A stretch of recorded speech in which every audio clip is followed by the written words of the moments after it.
Dari terminal bus di Jakarta hingga ruang gelap tanpa jendela di negeri asing. Ini adalah kisah Ayu, seorang gadis muda dari Jawa Barat yang menjadi korban perdagangan manusia. Jika kisah Ayu menyentuh hatimu, bantu sebarkan pesan ini. Klik like, subscribe, dan bagikan video ini, karena satu suara bisa menyelamatkan banyak jiwa. Di sebuah desa kecil di Jawa Timur, tersembunyi di balik perbukitan dan sawah hijau, lahirlah seorang gadis bernama Ayu Daniati. Kehidupannya sederhana, penuh keheningan, penuh harapan. Sejak kecil, Ayu terbiasa hidup dengan apa adanya. Ayahnya, Pak Suyatno, adalah seorang petani kecil. Ibunya, Bu Kartini, mengurus rumah, memelihara ayam, dan sesekali membantu tetangga membuat jajanan pasar. Hari-hari mereka dipenuhi kerja keras, namun Ayu, gadis berambut hitam panjang itu, selalu menyimpan satu hal dalam hatinya, mimpi untuk membawa keluarganya keluar dari jerat kemiskinan. Tapi, di desa kecil seperti itu, mimpi seringkali lebih berat daripada kenyataan. Pada suatu sore yang kelabu, saat hujan baru saja reda, Ayu duduk di beranda rumah sambil memandang jalan berlumpur di depan rumahnya. Di tangannya, sebuah ponsel retak bergetar perlahan. Sebuah pesan masuk. Lowongan kerja luar negeri, gaji 15 juta bulan. Kamboja membutuhkan tenaga kerja wanita. Hubungi segera Bambang 08 1XXXXX. Sejenak, Ayu terdiam, membaca dan mengulang kata-kata itu dalam benaknya. 15 juta, angka yang terlalu besar untuk ia abaikan. Tanpa ragu, Ayu menghubungi nomor itu, wajah gugup tapi berharap. Kalau aku bisa kerja di sana, mungkin aku bisa memperbaiki rumah ini. Mungkin aku bisa membantu adik sekolah.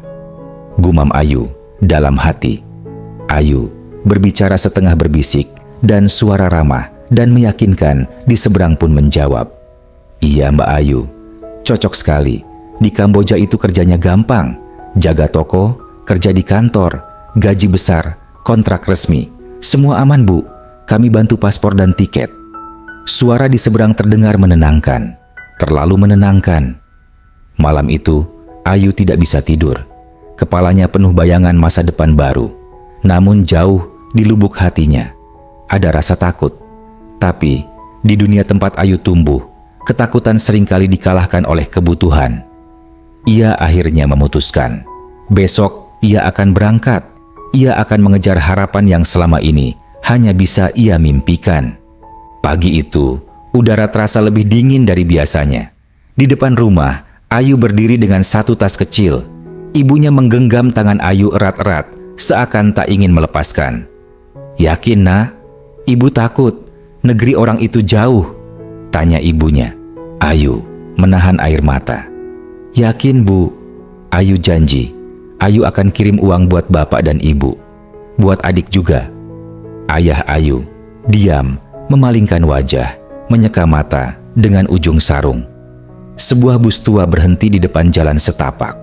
Dengan langkah berat, Ayu melangkah pergi, meninggalkan desanya, meninggalkan segalanya. Perjalanan Ayu menuju harapan baru saja dimulai. Namun, ia tidak tahu bahwa jalan yang ia pilih bukan menuju cahaya, tapi menuju lorong gelap yang penuh jebakan. Belasan jam perjalanan membawa Ayu ke jantung ibu kota yang asing dan penuh hiruk-pikuk, Jakarta. Kota impian bagi sebagian, namun jebakan bagi banyak lainnya. Terminal yang panas dan sesak menjadi pemberhentian terakhir. Di tengah kerumunan orang, Ayu berdiri memeluk tas kecilnya. Wajahnya cemas, matanya mencari-cari. Dan di antara wajah-wajah asing itu, muncullah seorang pria. Tinggi, berkemeja lusuh, senyumnya lebar, namun matanya tajam. Ayu ya, saya Bambang. Ayo, ikut saya. Semua sudah diurus. Tanpa banyak kata, Ayu menurut. Tak pernah terlintas dalam pikirannya bahwa langkah kecil itu adalah langkah menuju neraka. Mereka menaiki sebuah mobil. Mobil itu membelah malam, memasuki gang-gang sempit yang tidak ada dalam peta. Taksi gelap menuju alamat yang hanya Bambang tahu. Di sebuah rumah tua yang hampir runtuh, Ayu dan beberapa gadis lain dikumpulkan. Semuanya tampak muda, semuanya tampak lelah, dan semuanya tampak takut. Bambang hanya tersenyum tipis sebelum menutup pintu. "Istirahat dulu ya, besok pagi terbang." Suara Bambang terdengar santai namun menusuk. Kunci diputar dari luar. Mereka terkunci. Gadis-gadis itu saling memandang, bingung dan ketakutan. Malam itu, Ayu tak bisa tidur. Bau apek menyengat hidung. Suara tikus berlarian di atap. Dan di hatinya, tumbuh rasa takut yang tak bisa dijelaskan. Pagi buta, mereka dibangunkan. Tak ada sarapan, hanya sebotol air mineral dan sekeping roti tawar. Dengan mata setengah terbuka, mereka diangkut menuju bandara. Paspor, tiket, semuanya diurus. Tak ada kesempatan bertanya, tak ada kesempatan ragu. Saat Ayu berdiri di antrian imigrasi, jantungnya berdegup kencang. Seakan tubuhnya tahu ada yang salah. Namun keajaiban kecil terjadi. Petugas hanya melirik cepat dan membiarkannya lewat. Satu persatu, gadis-gadis itu melewati gerbang, menuju pesawat yang membawa mereka ke tanah asing. Kamboja, tanah yang dijanjikan. Tapi bagi Ayu, itu bukan surga. Itu adalah awal dari mimpi buruk. Bukan Bambang yang menjemput mereka, tapi lelaki asing bertubuh kekar, wajahnya keras, matanya kosong. Mereka digiring masuk ke mobil hitam besar. Ayu memandang keluar jendela. Langit Kamboja begitu kelabu. Dalam hati Ayu berkata, "Ini bukan seperti yang dijanjikan. Ini bukan yang aku bayangkan." Mereka tiba di sebuah bangunan tua. Di dalam bangunan itu, segalanya berubah. Paspornya disita, ponselnya diambil, namanya dihapus, identitasnya dilenyapkan. Mereka bukan lagi manusia, mereka menjadi barang, barang dagangan dalam pasar gelap manusia. Napas Ayu berat, isak tertahan. Hari pertama, Ayu duduk di sudut ruangan gelap, dindingnya lembab, hanya beralas tikar usang. Ruangan itu dipenuhi sekitar 12 perempuan lain. Sebagian masih remaja. Semua tampak kelelahan, sebagian menatap kosong. Mereka dikumpulkan dalam satu tempat yang oleh para penjaga disebut mes. Tapi bagi para gadis di dalamnya, itu adalah penjara. Tak ada jendela, tak ada pintu terbuka tanpa izin. Setiap pagi, pintu dibuka oleh pria-pria asing yang selalu membawa rotan dan senjata setrum. Para gadis digiring keluar. Tak ada sapaan, tak ada pilihan. Mereka dibawa ke tempat-tempat asing, ruko kosong, gedung dengan jendela dilapisi kertas hitam. Ayu bersama dua gadis lain diturunkan di sebuah ruangan kecil berisi komputer dan kamera. Mereka dipaksa duduk berjam-jam, berpura-pura tersenyum di depan layar, dituntut menyapa orang asing melalui video dalam bahasa yang bahkan mereka tidak mengerti. Seorang laki-laki penjaga dengan suara keras berkata dengan aksen lokal, "Cepat senyum, kalau enggak, kamu enggak makan malam." Ayu pun memaksa tersenyum ke kamera dengan mata berkaca-kaca. Malam hari, tubuh mereka dilempar kembali ke penampungan. Tak ada makan layak, hanya semangkuk nasi dingin dan air keruh. Mereka tidur bergantian karena ruangan sempit. Wajah-wajah mereka mulai kehilangan cahaya. Ayu duduk di pojok kamar, memegang foto keluarganya diam-diam. Setiap malam, Ayu mengeluarkan satu-satunya barang yang ia sembunyikan, foto keluarganya. Foto usang, sedikit sobek di sudutnya. Tapi itulah nyawa yang masih ia genggam. Ayu bergumam dalam hati, "Ibu, Bapak, Ayu masih hidup." Tapi Ayu terkurung. Suatu malam, dua gadis mencoba melarikan diri. Mereka menjebol plafon toilet, memanjat dengan pakaian basah dan kaki berdarah. Tapi mereka tertangkap. Gadis itu ditarik paksa oleh penjaga. Salah satu wajahnya berdarah. Mereka diseret ke halaman. Para penghuni lain dipaksa menonton. Mereka dipukuli di depan semua orang sebagai peringatan. Yang berani kabur akan dihancurkan di tempat, teriak para penjaga. Ayu gemetar, tapi di balik ketakutan itu mulai tumbuh sesuatu. Tidak, bukan harapan, tapi tekad. Beberapa hari kemudian, Ayu mulai mencari celah. Ia perhatikan shift pergantian penjaga. Ia dengar nada kunci. Ia catat semua dalam pikirannya. Ayu pura-pura tertidur sambil memperhatikan penjaga yang mengantuk.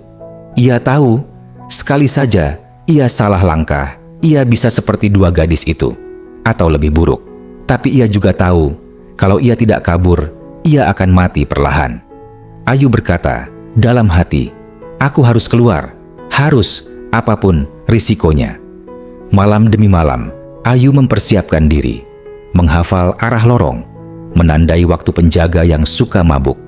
Ia menyembunyikan potongan kawat kecil dari bingkai tempat tidur rusak. Itu bukan senjata, tapi mungkin bisa membuka harapan.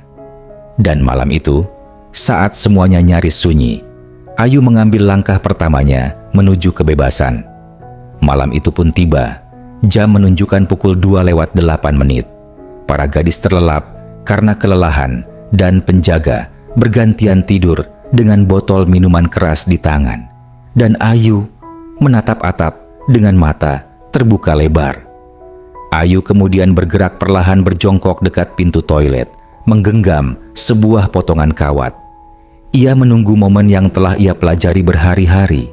Shift malam penjaga, suara langkah yang menjauh, listrik yang sesekali padam sebentar. Dengan gerakan perlahan, mencungkil lubang kunci. Ini satu-satunya jalan. Kalau aku gagal, habis, sudah. Dengan tangan gemetar, Ayu berhasil membuka pintu toilet yang terhubung ke lorong sempit menuju belakang gedung. Lorong yang hanya dipakai untuk membuang sampah. Lorong yang nyaris tidak diawasi. Ia berjalan cepat, menahan isak. Setiap suara tikus, setiap angin yang menggeser daun, membuat jantungnya ingin meledak. Suasana hening. Dari kejauhan, hanya terdengar lolongan anjing. Tapi tak semua rencana sempurna. Saat ia melompati pagar belakang, sepatu kanvasnya terlepas, menyentuh kaleng kosong yang jatuh menggelinding. Dalam sekejap, lampu menyala, suara langkah mengejar, sorotan senter menari di antara kegelapan. Berhenti, jangan lari. Ayu berlari menuju area rawa kecil di belakang gudang. Tanpa arah, Ayu terus berlari, kakinya berdarah, tubuhnya terpeleset, jatuh ke tanah becek di belakang kompleks. Lumpur menutupi bajunya. Tapi ia tak berhenti. Di antara gelap dan basah, Ayu memilih hidup. Ia bersembunyi di bawah jembatan kecil. Sepanjang malam, suara ayam berkokok, suara kendaraan jauh, angin pagi menggoyangkan dedaunan, langkah kaki pelan di atas kerikil dan lumpur. Subuh belum sepenuhnya pergi ketika Ayu menyeret kakinya yang lemah di sepanjang jalan kecil di pinggiran kota itu. Rambutnya kusut, bibirnya pecah, tubuhnya kotor dan berdebu. Tapi langkahnya tak berhenti. Ia tidak tahu kemana. Ia hanya tahu ia tak bisa kembali. Ayu berjalan tertatih di pinggir jalan tanah, tubuhnya goyah, sesekali menoleh ke belakang. Saat tubuhnya hampir menyerah, saat hatinya sudah putus harap, suara mesin dari kejauhan menyelinap ke telinganya. Sebuah truk kecil melambat, remnya berdecit, dan seorang pria tua turun, raut wajahnya penuh tanya dan iba. "Nak, kamu dari mana? Kenapa begini?" tanya pria tua itu dengan iba. Ayu gemetar, matanya sembab, bibirnya bergerak lambat. "Saya dari Indonesia, tolong saya pulang." Pria itu tak banyak tanya. Ia buka pintu truknya dan memberi Ayu tempat duduk. Di tengah dunia yang penuh kejahatan, masih ada hati yang tak mati. Truk itu membawanya menuju secercah harapan, sebuah kantor LSM kecil di pelosok kota. Di sana, Ayu tak hanya diberikan makanan dan tempat tidur, tapi juga kepercayaan bahwa ia masih bisa pulang. Selama berminggu-minggu, relawan-relawan itu bekerja tanpa lelah. Dokumen dibuat ulang, identitas diverifikasi, kesaksian Ayu direkam. Tak mudah, tapi perlahan jalur pulang itu dibuka. Sehelai demi sehelai, luka batin dan trauma itu mulai dijahit. Beberapa bulan kemudian, Akhirnya, Ayu dipulangkan ke Indonesia.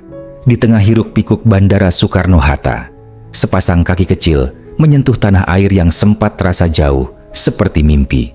Tubuh itu kurus, bekas luka masih nyata di kaki dan lengan. Tapi, dari sepasang mata Ayu, kini ada cahaya yang dulu pernah padam.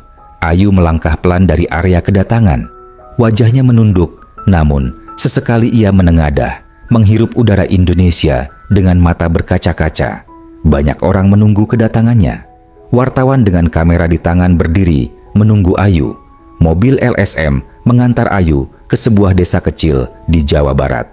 Di ujung jalan berbatu itu, di antara hijaunya ladang dan semak liar, berdirilah dua orang tua renta, Pak Suyatno dan Bu Kartini.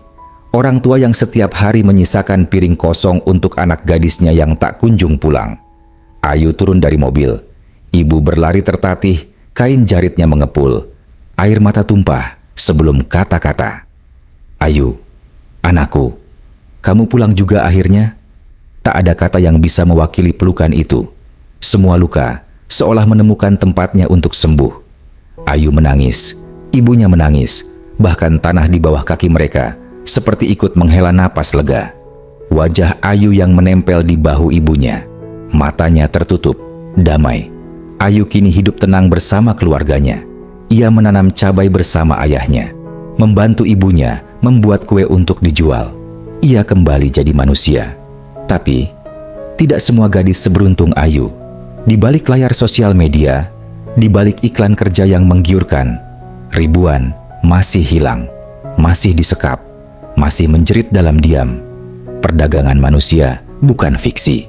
Ia nyata, ia hidup, dan bisa terjadi pada siapa saja. Ayu mungkin selamat, tapi ribuan lainnya masih menunggu tangan kita untuk menarik mereka keluar dari gelap. Saya pernah hilang, bukan hanya dari tempat saya berasal, tapi dari diri saya sendiri. Tapi saya pulang, dan sekarang saya ingin bersuara untuk mereka yang belum bisa. Jangan diam jika melihat tanda-tanda perdagangan manusia. Satu langkah kecil, kita bisa menyelamatkan hidup seseorang. Tolong, jangan tutup mata. Kisah Ayu adalah nyata, dan dia bukan satu-satunya. Bantu sebarkan kesadaran, satu klik bisa selamatkan nyawa. Like video ini, bagikan ke orang terdekat, dan subscribe untuk terus dukung konten yang membuka mata.